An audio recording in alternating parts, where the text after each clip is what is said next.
Lecture 1, May 8, 19581. The concept of dialectic which we shall explore here has nothing to do with the widespread conception of a kind of thinking which is remote from the things themselves and revels merely in its own conceptual devices. Indeed, at the point in philosophy where the concept of dialectic first emerges, in the thought of Plato, it already implies the opposite, namely a disciplined form of thought which is meant to protect us from all sophistic manipulation. Plato claims that we can say something rational about things only when we understand something about the matter itself. Gorgias and Phaedrus. Point 2. In its origin, the dialectic is an attempt to overcome all merely conceptual devices of spurious argumentation, and precisely by articulating conceptual thinking in a truly rigorous fashion. Plato attempts to counter his opponents, the sophists, by use of their own means. All the same, the concept of dialectic as it has come down to us from classical thought is very different from what I mean by the term. For the ancient concept of dialectic is the concept of a philosophical method. And to a certain extent this is what it has always remained. Dialectic is both, it is a method of thought, but it is also more than this, namely a specific structure which belongs to the things themselves, and which for quite fundamental philosophical reasons must also become the measure of philosophical reflection itself. What dialectic means for Plato is that a philosophical thought does not simply live there where it stands, as it were, but continues to live when it informs our consciousness without our realizing it. Platonic dialectic is a doctrine which enables us to order our concepts correctly, to ascend from the concrete to the level of the highest and most universal. In the first place, the ideas are simply the highest general concepts to which thought can rise. 3. On the other hand, dialectic also implies that we can subdivide these concepts correctly. 4. This question regarding the correct division of our concepts brings Plato to the problem of how to articulate concepts in such a way that they are appropriate to the things which they encompass. On the one hand, what is required is the logical formation of concepts, but this must not be achieved in a coercive way in accordance with some schema.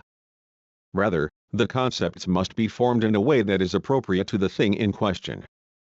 This may be compared to the botanical system of Linnaeus 5 and the natural system based upon the structure of plants.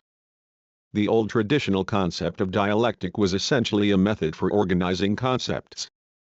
On the other hand, Plato was already well aware that we do not simply know, without more ado, whether the conceptual order we bestow upon things is also the order which the objects themselves possess.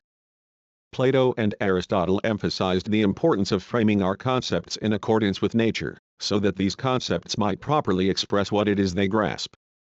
But how can we know anything about the non-conceptual being that lies beyond these concepts? We realize that our particular concepts become entangled in difficulties. Then, on the basis of these problems, we are obliged to develop a more adequate body of concepts.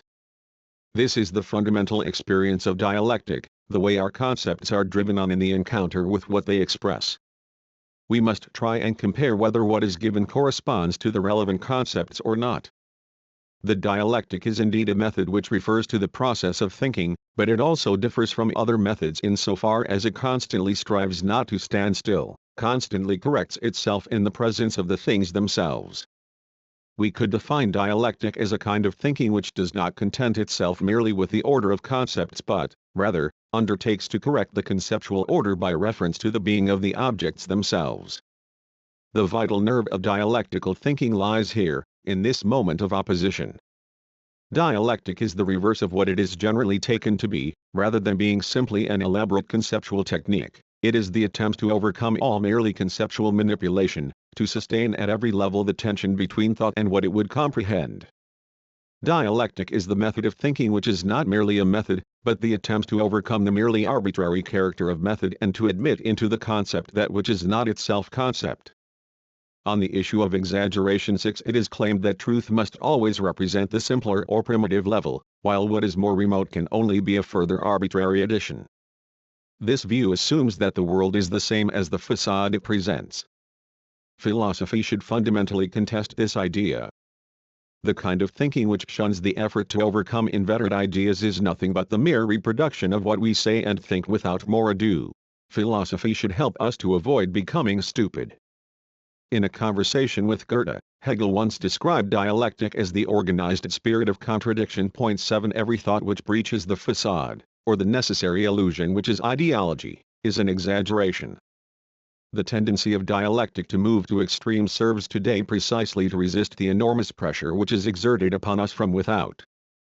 The dialectic realizes that it furnishes thought, on the one hand, and that which thought strives to grasp, on the other.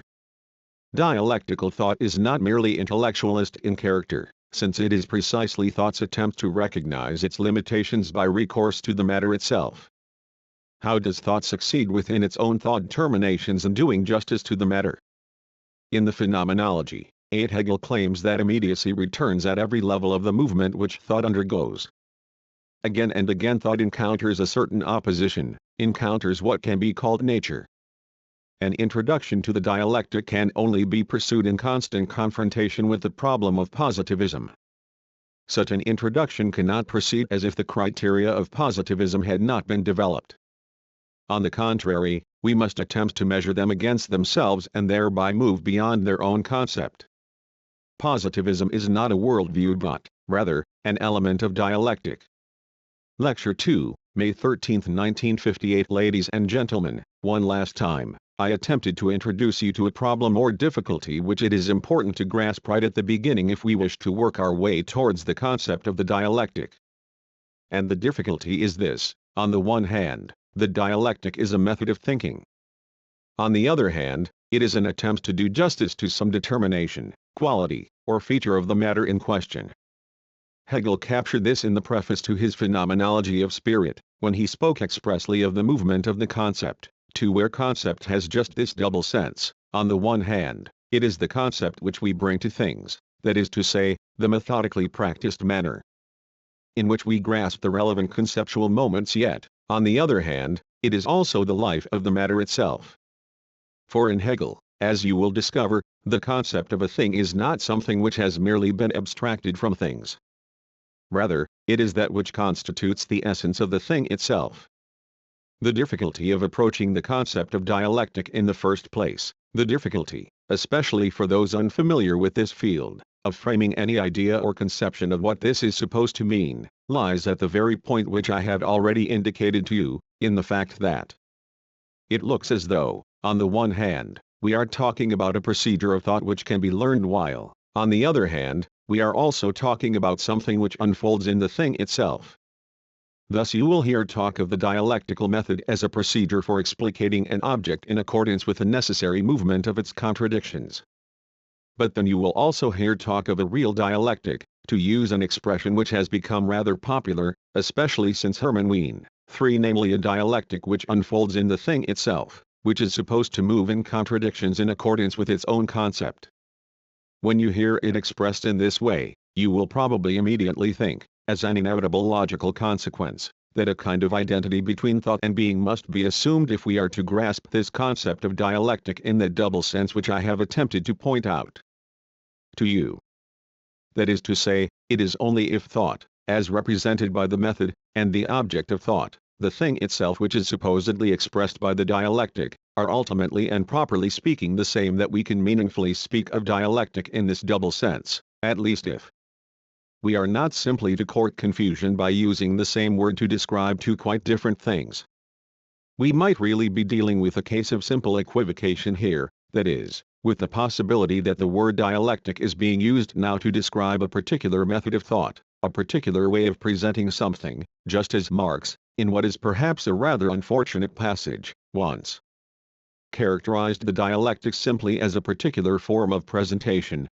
and now to imagine something quite different, namely the kind of oppositions which unfold within the thing itself.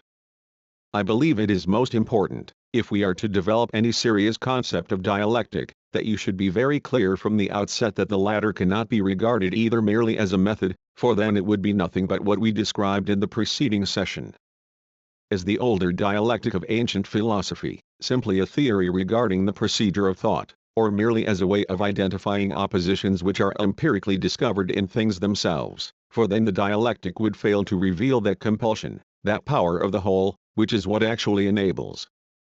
dialectic to be a form of philosophy in the first place, and to furnish something like basic explanatory principles for the great questions of reality and of metaphysics alike. Both these aspects can certainly only be united if we concede that a dialectical philosophy must be one which posits thought and being as identical. And indeed this is quite true for the dialectic in its most fully developed philosophical form, namely for the Hegelian dialectic, which ultimately is a philosophy of identity, a philosophy which in the last instance teaches that being itself, or, as Hegel puts it in the preface to the Phenomenology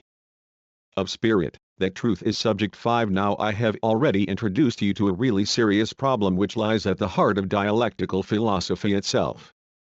For you will remember, if you followed the previous lecture, how I claimed that dialectic is precisely the attempt to develop a philosophical understanding of what is not itself subject, that is, to ensure that the two determinations here, the matter itself, on the one hand, the process of thought, on the other, do not merely collapse into one another. Yet it suddenly seems, at least as far as Hegel's conception of philosophy is concerned, that these determinations are identical with one another after all.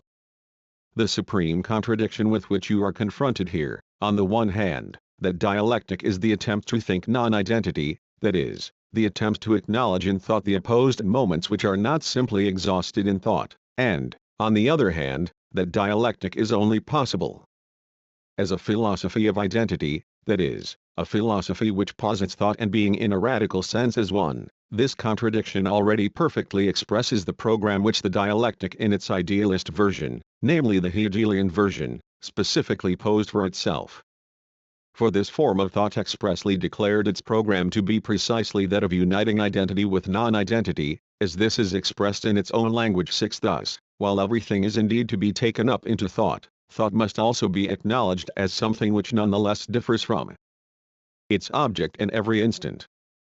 Here you will surely be tempted at first to say that this is at once nothing but press freedom and censorship, a manifest contradiction which makes wholly excessive demands on thought. On the one hand, the dialectic is precisely what endeavors to express the opposition between subject and object, the opposition of matter and method, the opposition of cognition and the infinite absolute. On the other hand, the dialectic is supposed to posit all this as one after all, and thereby expunge this opposition from the world. How is all of this to be understood? Now the Hegelian response here. At present I speak only of the Hegelian and thus of the idealist version of dialectic. Later on we shall hear about the materialist version of dialectic, which is structured quite differently. The Hegelian conception here, which furnishes you with the very program of a dialectical philosophy in a nutshell, is this: it is quite true that non-identity emerges in every individual determination that thought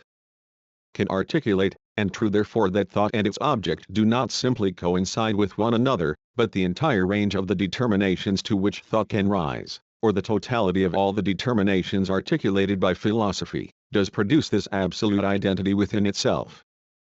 Or, to put this in a perhaps more cautious and strictly Hegelian way, it produces and is this identity precisely as the totality, as the entire range of all of the developed individual contradictions. And this is to say that, in the whole, which philosophy for Hegel claims to be, these contradictions are living moments which are sublated, aufgehoben, at once superseded and preserved, in philosophy as a whole. In short, this is the program which the idealist dialectics specifically set for itself, and which finds expression in Hegel's claim that the true is the whole 7. But before we start to consider some of the questions which arise in connection with this conception of truth, I should like at least to read out the passage which I have already mentioned to you, namely the one which refers specifically to the so-called movement of the concept. For here too you will immediately encounter a certain difficulty. And if in these lectures I am to introduce you to the dialectic rather than, say, offering you a dialectical philosophy in its entirety, then, for the reasons indicated in our last session, I can only begin by trying to dispel some of the difficulties which obstruct our approach to the dialectic, and which we are already aware of everywhere in our experience, irrespective of whether this has been influenced or directly shaped by theoretical disciplines of one kind or another. And since our attempt to counter these difficulties will actually serve, in each case, to express something of the dialectical concept itself, this propaedeutic can also provide a sort of model of how you can actually think in a dialectical way. When we speak of the concept, the idea of something like the movement of the concept, which I have already cited from Hegel and perhaps introduced a little recklessly here, will once again present quite a challenge. For in the context of your ordinary thinking, and indeed even more, I would suggest, in the context of the academic or theoretical studies which you have already pursued to some degree or other, you will all be familiar, as a matter of intellectual discipline, with the idea of pinning down your concepts, that is, of defining the relevant concepts cleanly by means of a certain number of specific features. And one is expected to demonstrate this theoretical cleanliness by not confusing these concepts through the introduction of other differently defined concepts, in other words, by not allowing our concepts to move. When I pointed out last time that the dialectic is widely suspected as a form of sophistry, suspected of depriving us of every stable definition or determination, you may already recognize the source of this resistance to dialectic. For it is believed that there is nothing to hold on to in the face of dialectic, that our concepts are barely framed before they are immediately snatched away from us, that we are thereby simply abandoned to the arbitrary whims or perhaps to the suggestive rhetoric of the thinker. Before I read you a passage from Hegel's Phenomenology of Spirit which relates directly to this problem, and the first of several such texts, I would just like to say this: the task of dialectical thinking is not to juggle with concepts, or surreptitiously to replace certain determinations which belong to a concept with quite different determinations of the same concept. That would indeed be a road to sophistical thought rather than to the dialectical concept. Rather, what is actually required of dialectical thought in the ideal case, and I am the last to claim that this is also always realized in every dialectical operation, is to deploy the concepts themselves, to pursue the matter itself, above all to confront the concept with what it intends. To the point where certain difficulties come to light between this concept and the matter which it intends. And these difficulties compel us to alter the concept in a certain way as we continue with the process of thought, but without thereby relinquishing the determinations which the concept originally possessed. Rather, this alteration comes about precisely through criticism of the original concept, that is, by showing how the original concept does not correspond to the matter it seeks to grasp, however well defined the latter may seem to be, and it thereby does justice to the original concept by insisting that the latter should correspond after all with the matter it sought to grasp. The fact that dialectical thought refuses to provide a definition is not an arbitrary decision, produced merely by toying with different possible definitions. Rather, according to the idea behind dialectical thought, this refusal springs from the need to express precisely the moment of non-identity here, the fact that concept and thing are not simply equivalent. Thus the concept, in constant confrontation with the thing or matter in question, in a process we may describe as immanent critique, is convicted of its own inadequacy. And the change which the concept thereby undergoes must at the same time, at least according to Hegel's conception, be seen as a change in the thing or matter in question. That is therefore the response which I would have to give you, in an initial and provisional way, to the question as to how the dialectic specifically relates to the concepts and their definitions with which it deals. And now I should like to read you the passage from Hegel. This movement of pure essences constitutes the nature of scientific method in general. Regarded as the connectedness of their content, it is the necessary expansion of that content into an organic whole. Through this movement, the path by which the concept of knowledge, that is, of philosophical or fully developed knowledge is reached becomes likewise a necessary and complete process of becoming. So that this preparatory path ceases to be a casual philosophizing, that is, ceases to be an arbitrary presentation of more concepts, as I pointed out earlier, that fastens onto this or that object, relationship, or thought that happens to pop up in the imperfect consciousness, or tries to base the truth on the pros and cons, the inferences and consequences, of rigidly defined thoughts. Instead, this pathway, through the movement of the concept, will encompass the entire sphere of worldly consciousness in its necessary development. 8. This then is the program of the movement of the concept. I have started by explicating this idea of the movement of the concept, or, to put it more modestly, by suggesting that it describes what happens with our concepts when we think. If you recall for a moment what I said at the beginning, that the dialectic also always shows a double character, related as it is both to how we think and to the matter itself, you may find it easier to approach this idea of the movement of the concept. which strikes me as central to the notion of dialectic itself, if you can form some idea of the underlying object or matter of dialectical philosophy. And this, I would emphasize, is also something which underlies dialectical philosophy in both of its principal forms, the idealist Hegelian dialectic and the materialist Marxian dialectic. To put this somewhat dogmatically to begin with, and I hope that the dogmatic and simply categorical appearance of this claim will subsequently be dispelled, this is the idea of something which is objective, something which is to be unfolded through the concept of something which is dynamic in itself, and is thus not simply the same as itself, of something which is not identical with itself once and for all, but rather of something which is actually a process. If we are to grasp the essential point from this particular perspective, we must remember that the fundamental experience here must be approached from the side of the matter itself, from the theory of the object rather than the theory of the subject, from the thing which inspired the dialectic itself, from the experience of the fundamentally dynamic character of the matter. In other words, from the fundamentally historical character of the world itself, from the fundamental experience that there is actually nothing between heaven or on earth which simply is as it is. From the recognition that everything that is must actually be comprehended as something in movement, as something that becomes nine, and it is already implicit in Kant's doctrine, incidentally, that time is not only a necessary form of our intuition. It also provides the ultimate condition for the capacity to connect our thoughts at all, so that nothing can be thought by us unless it can be thought as something essentially temporal. This idea of the fundamentally historical and dynamic character of experience thus leads dialectical thought to maintain that particular essences cannot in fact be grasped in rigid terms but must be conceived, in their objective interconnection and in their objective determinacy, as something which changes through history. But this approach also involves a further essential moment, one which is characteristic of Hegel and derives originally from his conception of philosophical system, that is, from the thought of an overall and unified presentation of reality. It is the thought that this historical dynamism of the matter itself, this primacy of history over being, as we might even put it, is not merely an arbitrary process of change which befalls things which are in time, but that the necessity, the orderly development, the all-embracing process to which we are exposed is this very process of historical change. Traditional thought, pre-dialectical thought, had identified the order of necessity, or that which claims ultimate validity, with the essentially permanent and immutable, with that which once and for all just is as it is. The discovery of the historical dimension, which effectively began with Montesquieu 10 and Vico 11, developed through Condorcet 12 in the 18th century, and culminated in the work of Fichte 13 and Hegel, actually represents a Copernican turn in this respect, the significance of which can certainly be compared with the Copernican turn which is explicitly associated with the Kantian philosophy.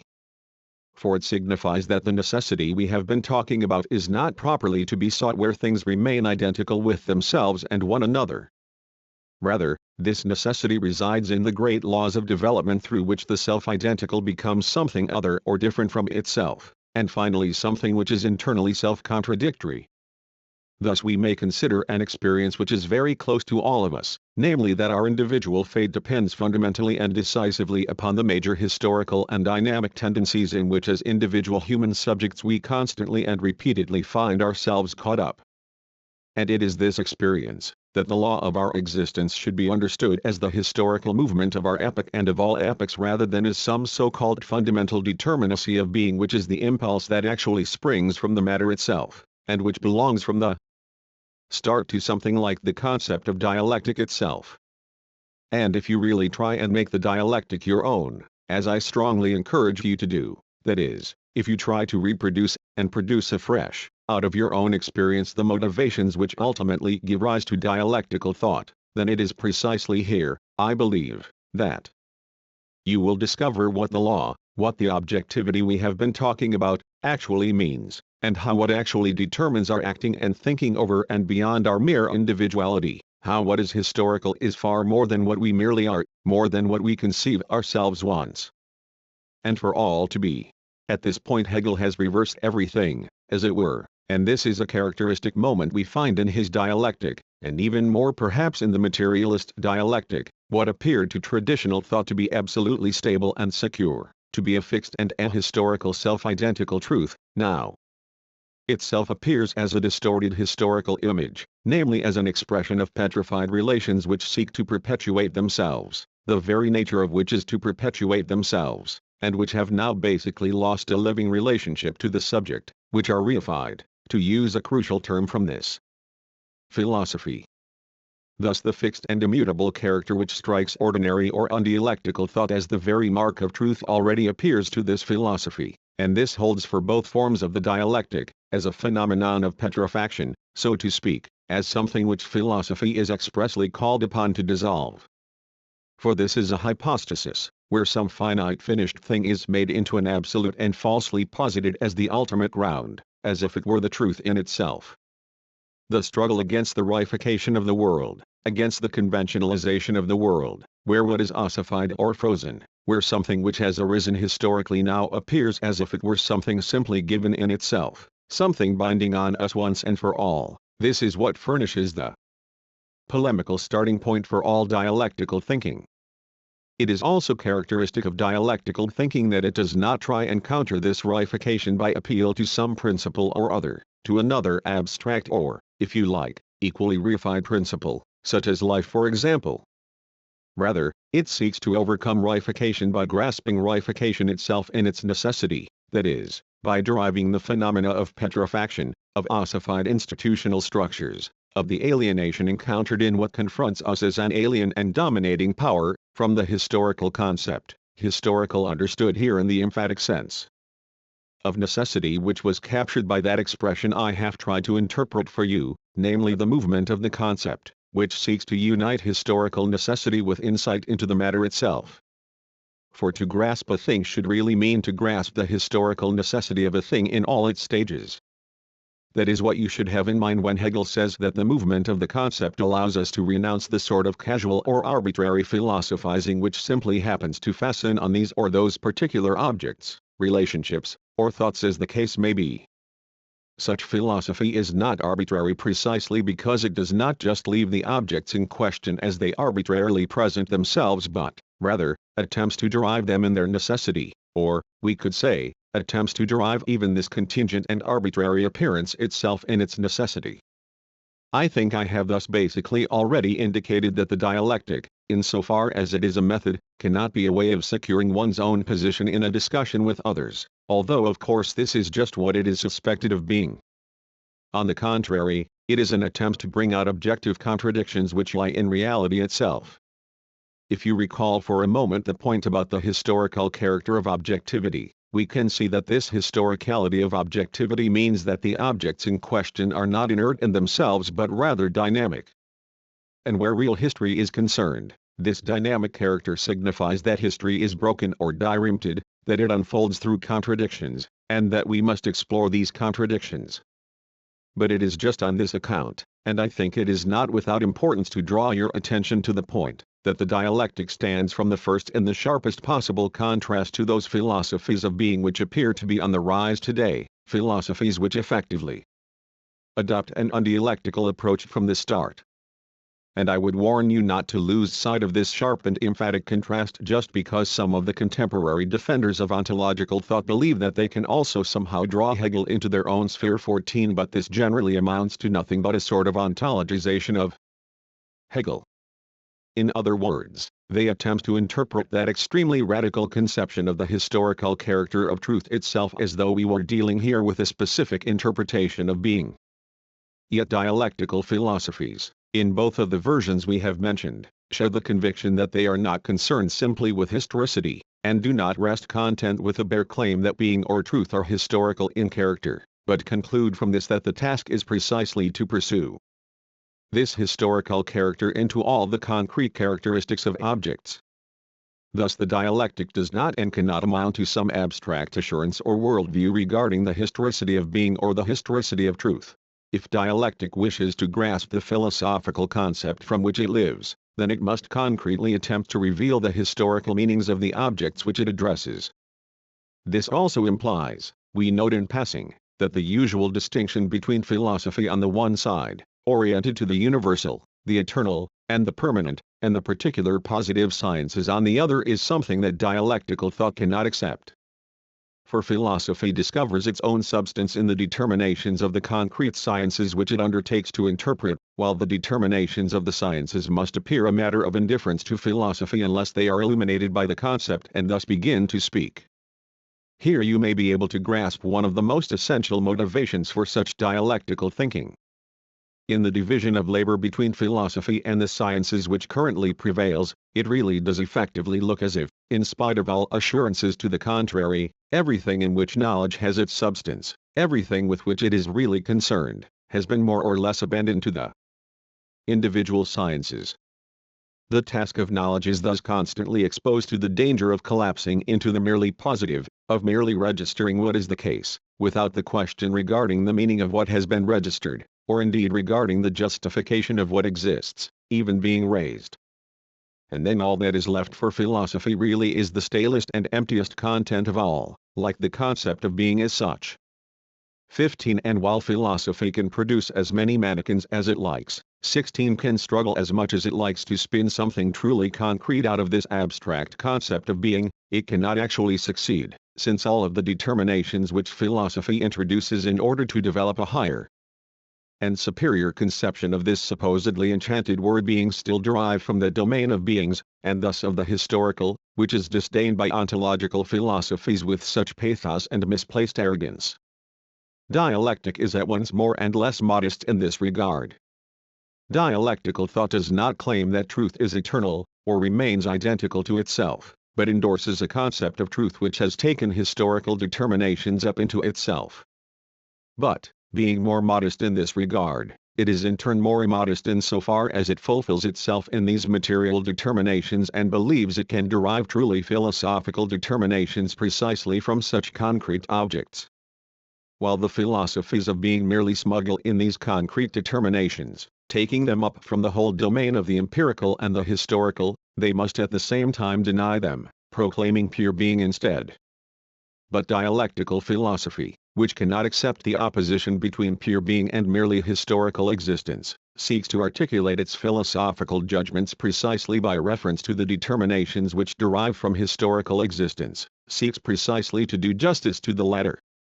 I should emphasize that the program which I have suggested to you here has one extremely far-reaching consequence which may well represent the most difficult of all the challenges posed by dialectical thought, challenges which I have been trying to unfold in our sessions. This is the challenge involved in the concept of truth itself. The standard conception sees truth as something essentially timeless. 17 is that which remains absolutely self-identical. On the traditional view, truth does indeed stand in time, is marked by a certain temporal index, is somehow affected by time, and it is on account of this temporal dimension that we are never really in a position to attain the full and absolute truth. But the idea of truth, from the time of Plato through to Kant, has always been identified with the idea of that which is eternally and absolutely binding. Think, for example, of the concept of the a priori in Kant, which signifies precisely that what is necessary and universal must be identified with what is utterly constant and unchangeable, which is the condition of any possible judgment whatsoever. Now the truly decisive challenge of dialectic lies not in the thought that truth must be sought within time or in opposition to time but, rather, in the idea that truth itself possesses a temporal core, or, as we might even say, that time exists in truth. 18 I have already suggested to you that this concept too has simply fallen from the heavens and, above all, is one that it is implicit in Kant himself. But you may take it as a general guide for the understanding of the problem of dialectic that dialectic must, in an eminent sense, be regarded as Kantian philosophy which has come to self-consciousness and self-understanding. I have just pointed out that Kant still upholds the traditional conception of truth in the sense of the eternally immutable a priori. But, insofar as he also makes time into a constitutive condition of knowing as such, that traditional approach is already losing its meaning in Kant's philosophy, so that time itself, one could almost say, has now become the organon of truth. Yet Kant did not recognize the full consequences of this, and it fell to his successors, and especially to Hegel, to draw out these consequences. And this then also affects the traditional conception of truth as the concordance or adequate correspondence of thought with being, an idea which must be changed and modified in the light of such philosophy. Lecture 3, May 20, 1958. Ladies and gentlemen, in our last session I tried to provide a foretaste of the central difficulty of dialectical thought, namely that its concept of truth itself is not a static one. That dialectical thought has broken with the notion of the idea as something essentially permanent, immutable, and self-identical, a conception which has prevailed throughout the philosophical tradition since Plato, and which is defined as the ultimate truth in precisely these terms in the speech which Plato puts in the mouth of Diotima in the Symposium. We could also express it this way, which may help to introduce the thought that must form the principal theme of this lecture, and to which we shall have to return again and again from a variety of different perspectives in order to respond to its challenge. We could say that dialectical philosophy or dialectical thought differs from traditional thought in the sense that the former does not hunt after some absolute first ground or principle. For the pursuit of such a ground ultimately involves the idea of the invariance of truth. And when philosophies of the most various kinds have constantly attempted to dig out some such first principle, the motive at work here is not simply the desire to trace things back historically as far as we can possibly go. For this quest for a first principle always invokes a certain substantive, or, if you wish, ontological, interest as well. One then imagines the first ground or principle, irrespective of whether this is understood as that which is logically prior or temporally prior, at least as something that in some way or other persists immutably and thereby essentially furnishes the key for everything that subsequently follows. The entire conception of philosophy which has prevailed in the West since Aristotle, and indeed this holds not only for idealist traditions but also for empiricist ones, is that of first philosophy or P.R.T. philosophy, that is, a philosophy which offers certain fundamental grounds or principles, whether of being or of thought, from which everything else is supposed to flow in a necessary fashion. Once these original grounds or principles have been secured, we then can claim to possess the decisive answers to our questions too. This is not to suggest, of course, that all of you have already engaged in such considerations. But I believe that, if you reflect for a moment and, above all, examine the need which would generally lead you to concern yourselves with philosophy at all, you will discover that this equation of philosophical questions with such first principles that need to be established appears self-evident. Now the dialectical approach has directed its criticism at this very point, and I might add in parenthesis here that it is one of the signs of the degeneration of the second version of dialectical thought, namely the materialist version, that this specific impulse has not been recognized and that matter as such or the material conditions of social existence have now themselves been turned into an absolute first principle which simply needs to be secured from the start. All the talk of diametry thus clearly reveals itself for what it is, namely as a propagandistic device, since such talk has already negated the principle of dialectics, that the mere provision of fundamental principles is not actually enough for philosophy. Today I should like to take some passages from Hegel's Phenomenology of Spirit, once again from the preface, which is still the most appropriate text for introducing dialectic as a specific method, and to try and show you how this critique of a first ground or principle is presented in its original context, that is to say, in the first great version of a dialectical philosophy. I shall read out a couple of passages from Hegel and then interpret them from a twofold perspective, attempting in the first place to render them intelligible to you but also, in the second place, drawing your attention to some of the consequences which arise from this dialectical approach to the idea of a first philosophy or philosophy of origins.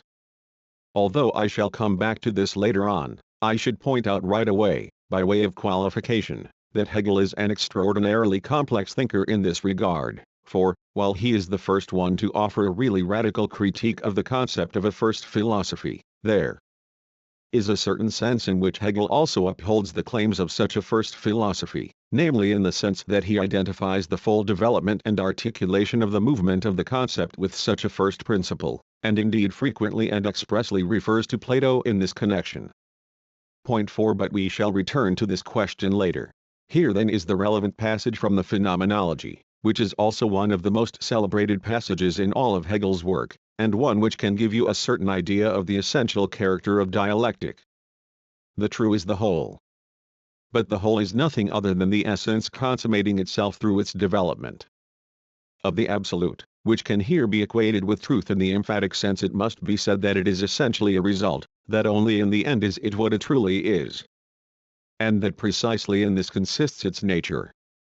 Though it may seem contradictory that the absolute should be conceived essentially as result, it needs little pondering to set this show of contradiction in its true light. The beginning, the principle, or the absolute, as at first immediately enunciated, is only the universal. Just as when I say all animals, this expression cannot pass for a zoology, so it is equally plain that the words the divine, the absolute, the eternal, etc., and perhaps I might perhaps add being to the list here, do not express what is contained in them. And only such words, in fact, do express the intuition as something immediate.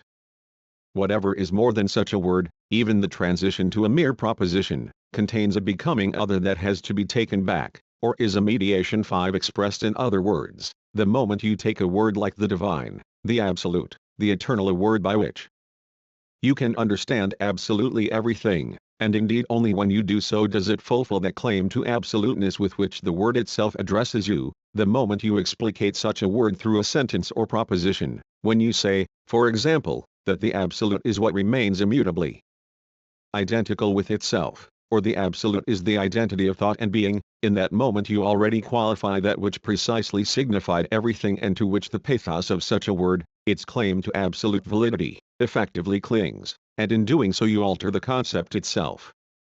You could also express this by saying that you can determine such an exalted concept as that of the absolute, the eternal, or the divine only by qualifying or altering it, and this process of alteration is what is decisive for dialectical thinking. This alteration is not something external which our own reflections impose upon such a word or such a concept.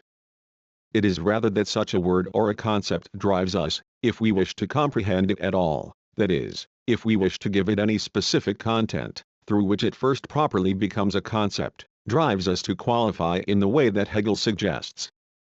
At the same time, you have here an explanation of the principle of dialectic and an exemplary case of the dialectic developed with reference to a specific concept. Whatever is more, as Hegel says, than such a word, even the transition to a mere proposition, contains a becoming other that has to be taken back, or is a mediation. The term mediation in Hegel always signifies a change or alteration which must be expected of a concept as soon as we wish to be apprised of the concept itself. We might also say that mediation is the moment of becoming that is necessarily involved in any form of being. And, if dialectic is the philosophy of universal mediation, this implies that there is actually no being which could evade the process of becoming once you attempt to determine it as such. This is the Hegelian concept of mediation, and I would ask you to bear this concept clearly in mind, for we shall naturally have to recur to it constantly in what follows. And, speaking of this mediation, Hegel continues, but it is just this that met with horrified rejection, as if absolute cognition were being surrendered when more is made of mediation than in simply saying that it is nothing absolute, and is completely absent in the absolute. 6. Now this horrified rejection which Hegel talks about is indeed that hostile attitude to dialectic which we shall still have to confront, for essential reasons, whenever we attempt to understand dialectic. For it springs from the idea that, if we fail to uphold our concepts unchanged, if we must change them in order to grasp them, if we insist, in other words, that their being is a becoming, that truth itself is actually dynamic, then this amounts to a dissolution of the concept of truth, to a kind of universal relativism that makes it impossible for us to say anything determinate about anything at all. Here I would say two things to you.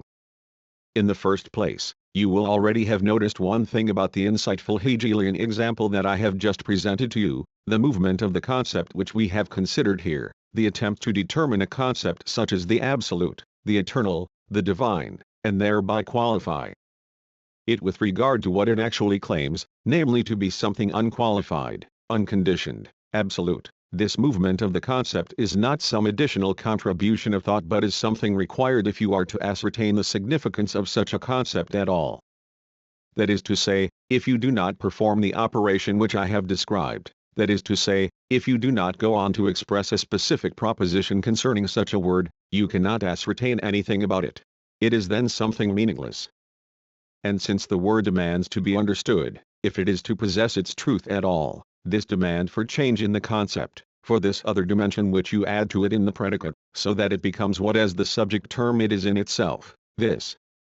demand does not spring from a merely sophistic form of reasoning which approaches the relevant concepts from without.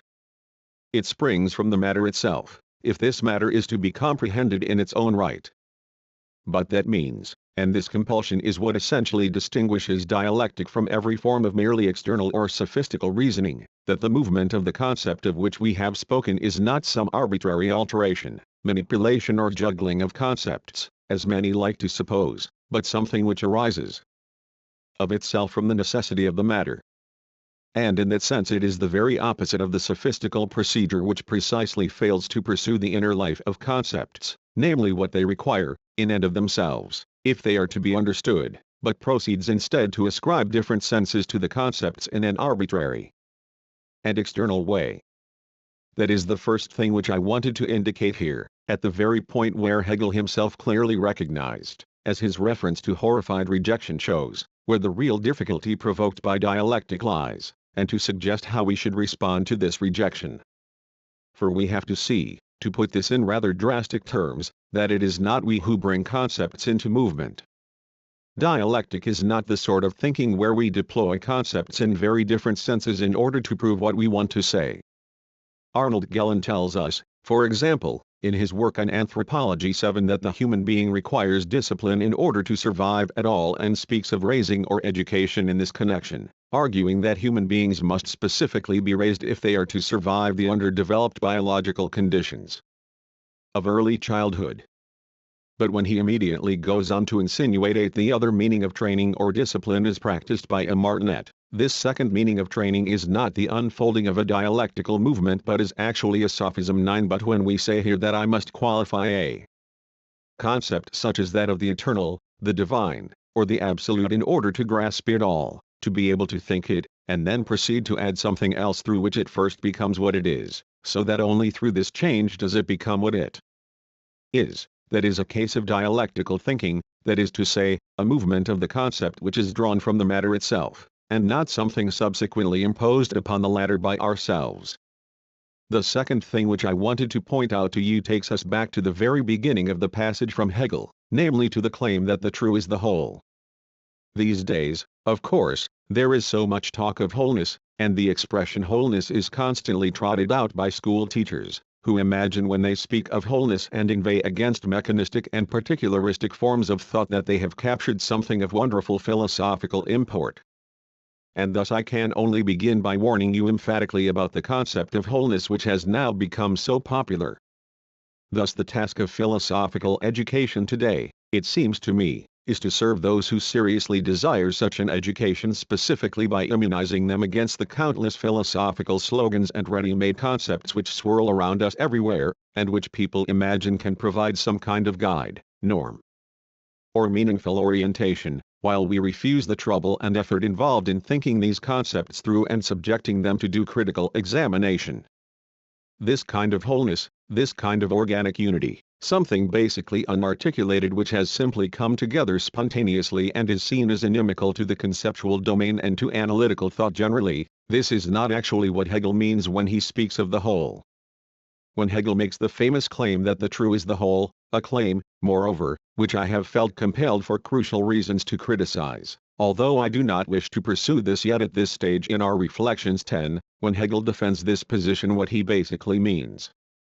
is this: the sum of all mediation, that is to say, the sum of all those movements which must be accomplished if our essential concepts are to receive their full meaning, this comprehensive interrelationship of concepts, or that which ultimately emerges out of them, is the absolute in question. And you may say, if you like, that this is the rather blunt, emphatic and even drastic response which Hegel himself would make to the charge of relativism. But I should already say here that I do not believe that we necessarily have to take this step, and that we do not necessarily need to defend the claim that the whole is the true, if we wish to awaken the concept of truth in the first place. If we wish to uphold the concept of truth, you can readily see whether this is important or not, whether we accept this claim or not. For in fact you can only really defend this claim if you also maintain that the subject and the object are identical with one another. only if subject and object ultimately coincide, as Hegel actually teaches, can you say that the comprehensive sum of all mediations is tantamount to the truth or the absolute itself, just as in Hegel the absolute is indeed defined at the highest level as subject-object 11. But if we have serious reasons for not accepting this, for not conceding that subject and object are ultimately identical, and there certainly are very serious reasons for not endorsing this extreme idealist claim, then you cannot rely upon the thought that the whole is the true because the infinite whole is not something which is ever given, at least to the finite subject. Or, in other words, because not everything which is can be resolved into the pure determinations of thought. This is why the controversy which attaches to this highest principle of Hegelian philosophy, if you wish to put it that way, is of such extraordinary importance. But I believe, and this is the consolation, as it were, which I can offer you at this point, that this question regarding the absolute as the whole does not have the absolutely decisive say regarding truth itself. For precisely in that form of mediation itself, that is, in the negation of the individual concept and in the compulsion to go beyond itself which the concept as such exerts, there lies a necessity, there lies a moment, which already vouchsafes truth even if we cannot conceive of this whole, this totality, as something ever completely given to us. Perhaps I may add here that what motivated me personally to turn to dialectics in a decisive sense is precisely this micrological motif, namely the idea that if we only abandon ourselves unreservedly to the compulsion exercised by a particular object, by a particular matter, and pursue this single and specific matter unreservedly, then the ensuing movement is itself so determined out of the matter that it possesses the character of truth even if the absolute, as an all-embracing totality, can never be given to us. This would be the concept of an open dialectic, in contrast to the closed dialectic of idealism, and in the course of the following lectures I may perhaps be able to give you a more concrete idea of such a dialectic. And here I should also just like to add that Hegel's concept of the whole which is meant to be the true does not refer to some kind of natural totality, that this Hegelian concept of the whole is not remotely pantheistic in character and is not conceived as some kind of unfractured organic unity. For this whole is actually nothing other than what Hegel understands by system, namely the entire and developed range of all the relations between subject and object, and the antagonistic relations between subject and object which are unfolded on their various levels. And then, when you think all of these relations together, when you finally see how the simplest concepts with which you begin eventually return to themselves as concepts which have now been fully developed and critically clarified, only then, according to Hegel, do you have what he understands by the system or the absolute. In other words, in Hegel, the system of philosophy is, in the highest sense, actually identical with being. But the concept of being here is not an enchanted word that stands right at the beginning and yields everything else. 12 Rather, we could almost say, that being, for Hegel, is a demand or program, something which only becomes what it is precisely through encompassing the entire movement of the concept. You could also express this thought in the following way, which is also just how Hegel himself expresses it, and say that the absolute is indeed the result, or that which emerges at the end of this movement, but then you must not go on to reify this concept of result in turn, as if, for example, at the end of Hegel's great systematic works, at the end of the Phenomenology of Spirit, or the Encyclopedia of the Philosophical Sciences, or the Science of Logic, this result could now simply be found resumed in a couple of summary propositions. That would still be a far too mechanical conception of dialectical thought, which indeed you can characterize as thought which resists both a merely mechanistic approach, which fails to surrender itself at every moment to the experience of the matter, and the merely organicist approach, which simply strives to grasp some irrational wholeness, where the latter turns into something blind because it is not properly thought and explored at all. Dialectic, in contrast, is precisely the kind of thinking which attempts to steer a path between the Scylla of mechanistic and the Charybdis of organicist or organological thought. But to return to the concept of result in Hegel, this concept should not be envisaged as something finished that duly emerges at the end, which we can then simply carry away. When Hegel says that the truth is essentially result, you must take the expression essentially result in its deepest and most serious sense. Perhaps from the inconspicuous example of this Hegelian phrase you can get a clear, and quite emphatic, sense of the full difference between traditional and dialectical thinking. For the phrase essentially result does not mean that such a result springs forth as the conclusion of an extended method, after a long process of considered reflection. Those philosophies which appeal to some origin or first principle, in their various forms, could also say the same. Thus in a contemporary context you may learn from Husserl or from Heidegger that extensive forms of epoch, or reduction, or even a kind of destruction, are required in order ultimately to reach something truly reliable and absolute, namely it being or the ontological sphere of absolute origins 13. That is not what it is decisive here. But when Hegel says that the truth is essentially result, this means that it belongs to the truth to be result. This does not concern a simple proposition or something simply valid for all time. It concerns something in which, as it is constituted now, its own genesis and origin, the process and the path which has brought it to this point, is sublated and comprehended. You could express this, and here I base myself squarely on Hegel's text, by saying that truth is at once the process and the result of the process, that truth, whatever it is, emerges only at the end of this conceptual process, but that this emergence is not simply external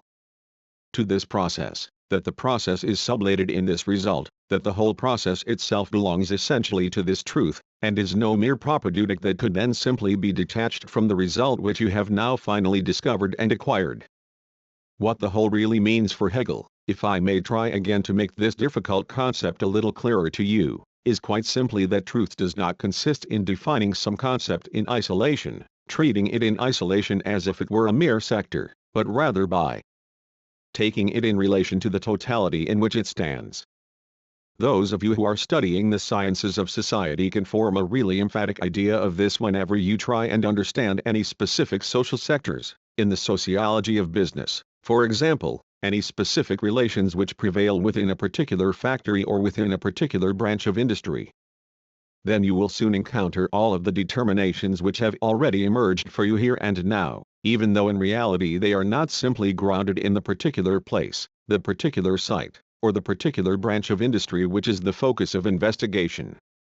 For these determinations will lead back to much broader questions, such as, for example, the role of the mining industry or the conditions of mine workers in the entire process of industrial production today. 14. And ultimately to the entire structure of society in which the industrial exploitation of raw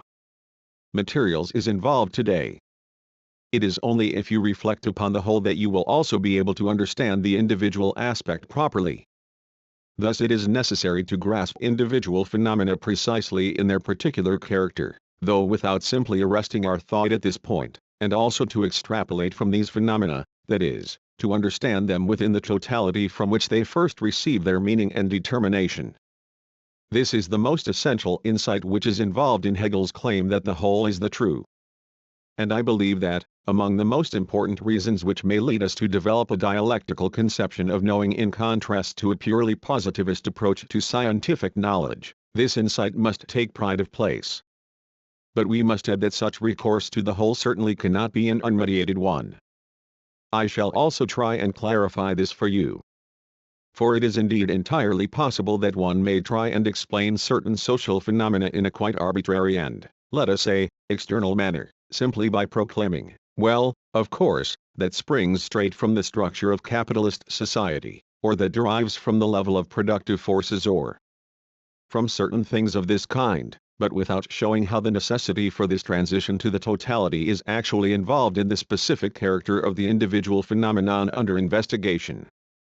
Yet, on the other hand, and this already holds for society, let alone for metaphysics, the totality from which the whole is to be explained is not just given in the same sense in which some particular datum, or some particular phenomenon, is given to scientific study or observation. Capitalist society is not immediately given in this way as an object of study, and nor is the whole accessible to us as a mere fact, like the relations involved in some concrete and specific field of industry. Thus this transition to the whole, which the individual phenomenon requires if it is to be understood, also always involves a moment of speculative arbitrariness or, to put this in positivist terms, evinces a certain lack of scientific rigor. And here you can study the intellectual function, the practical function, of dialectic in a particularly precise fashion. For dialectic, in contrast, is not an attempt to introduce the whole, in a merely schematic or mechanical manner, from the outside in order to understand the phenomenon, because the latter cannot be understood in its own terms. Rather, dialectic is the attempt to illuminate the individual phenomenon in such a way, to tarry with the phenomenon in such a way, to determine the phenomenon in such a way, that the latter intrinsically passes beyond itself through this very determination and thereby manifests precisely that whole, that system, within which alone it finds its own role and place. Expressed in concrete terms, this is the demand which dialectical thinking initially makes upon us, if I may put it this way, as naive seekers of knowledge. On the one hand, we should not be content, as rigid specialists, to concentrate exclusively upon the given individual phenomena, but strive to understand these phenomena in the totality within which they function in the first place and receive their meaning. And, on the other hand, we should not hypostasize this totality, this whole, in which we stand, should not introduce this whole dogmatically from without, but always attempt to effect this transition from the individual phenomenon to the whole with constant reference to the matter itself. But it would of course be naive 15 to believe that we could actually arrive at the whole, whatever that may be, simply on the basis of the individual phenomenon if we did not also possess some concept of this whole already. In the phenomenology of spirit this finds expression in the thought that there is always a double movement here, a movement of the object, of the objective concept, on the one hand, and a movement of the knowing subject, on the other. If I do not have some such a concept of the whole, some such a concept of the matter, or indeed ultimately an intention towards truth itself, here we could almost speak of a practical intention regarding how this truth is to be actualized, and fail to bring this to bear upon the phenomenon, then the phenomenon in turn cannot begin to speak. And I have no wish to pretend, in a kind of dialectical mysticism, that the phenomenon would somehow actually speak if I am not there to listen. But the authentically dialectical art, which you can learn from Hegel, lies precisely in this: we must allow the matter to drive us beyond the merely inert individual determinations, while we must still retain the capacity, through the experience of the specific and the individual which we have exposed, to modify that whole whose concept we must possess in order to grasp the concept of what is individual, to modify that whole in such a way that it forfeits its rigid and dogmatic character. In other words, the dialectical process is something which relates at once to both, to the parts, the individual moments, which we must pass beyond by virtue of the whole, and to the whole itself, for the whole, the concept which we already have and which should ultimately constitute the truth, must continue to change in accordance with our experience of what is individual. There is no recipe for how this is adequately to be accomplished, but then it belongs to the essence of dialectic that it is no recipe, but an attempt to let truth reveal itself. Lecture 41, May 22, 1958. Ladies and gentlemen, I concluded the last session by interpreting the claim that the whole is the true, and also by trying to tell you something about the place of the concept of system in dialectical philosophy.